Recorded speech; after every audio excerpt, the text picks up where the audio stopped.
My darkest moments being homeless was probably the nights where you feel like the most hopeless. The night I had nowhere to go, I was just walking up Tejon, walking downtown, and you could just hear people just talking behind your back, saying really rude, hurtful, judgmental things.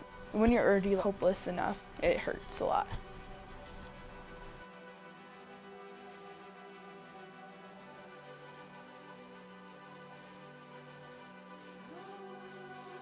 I've been homeless since I was 17. I would say that I was homeless in some way or another from the time that I was 15 to 18. I felt kind of shut out from my parents when I came out to them.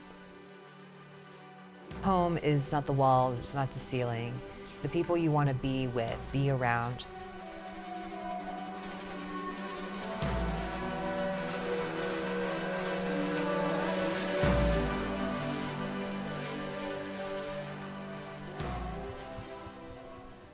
I grew up in a family of Jehovah's Witnesses, so it was an extremely conservative and often kind of an isolated environment. And I was going door to door with my dad, and we knocked on a neighbor's door that they had a rainbow flag outside their house. And the woman that answered the door was very clearly a lesbian. By the time that I left, I was just in absolute tears because I knew that I was kind of at her door to preach about something that I actually found to be really oppressive. And also like really wanted to connect with another queer person. And when I was 15, I remember I was just laying on the floor in the dark room, looking at the ceiling fan spinning around, and I just said out loud to myself, I am gay.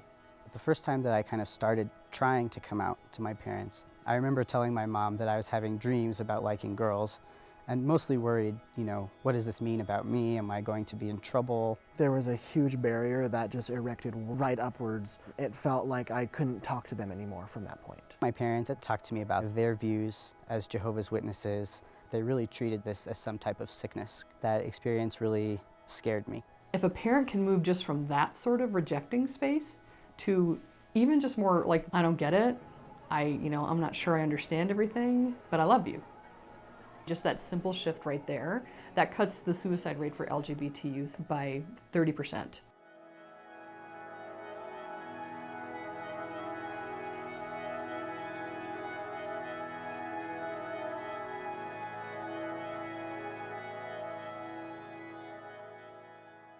Most all my friends have attempted suicide.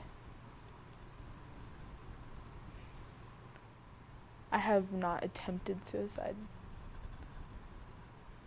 But I've thought about it. The first night that I spent at Urban Peak was such a huge sense of relief. It really provided kind of the safe community and support that I needed at the time. When I moved into Urban Peak's apartment program, I was terrified to live by myself because I never have actually lived by myself. I learned a lot living on my own. The most important thing that we do for the youth at Urban Peak is to trust them, to see them, and to just let them know that they're okay the way that they are. And for a lot of them, nobody's ever done that. The advice I would give to people who are in the same boat I'm in is probably not to give up, because it is easy to give up. I've seen friends get into drugs, meth, because they lost that hope. My home is Colorado Springs as a whole. There's so much work to be done here. And I want to do that work to see this city thrive as a community.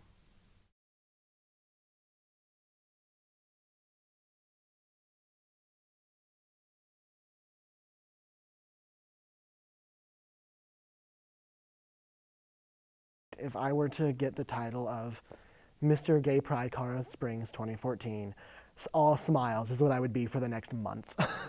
Thank you for coming out to tonight's Mr., Miss, and Ms. Gay Pride pageant here at Club Kill.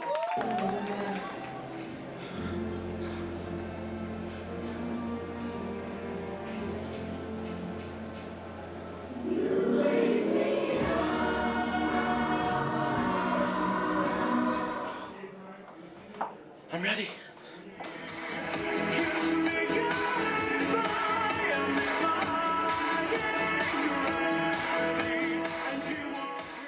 If you've won this title, What will you bring to our young people to get them super excited about not just performing and have a lot of fun and goof around, but changing Colorado Springs and Southern Colorado? We are the next generation.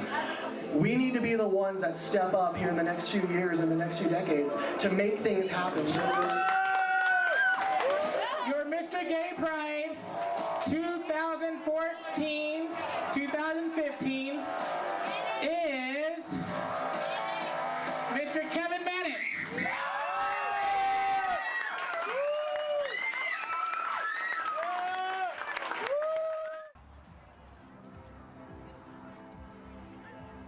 When we talk about queer young people or homeless young people, it's so easy to kind of just lump them all into the same category.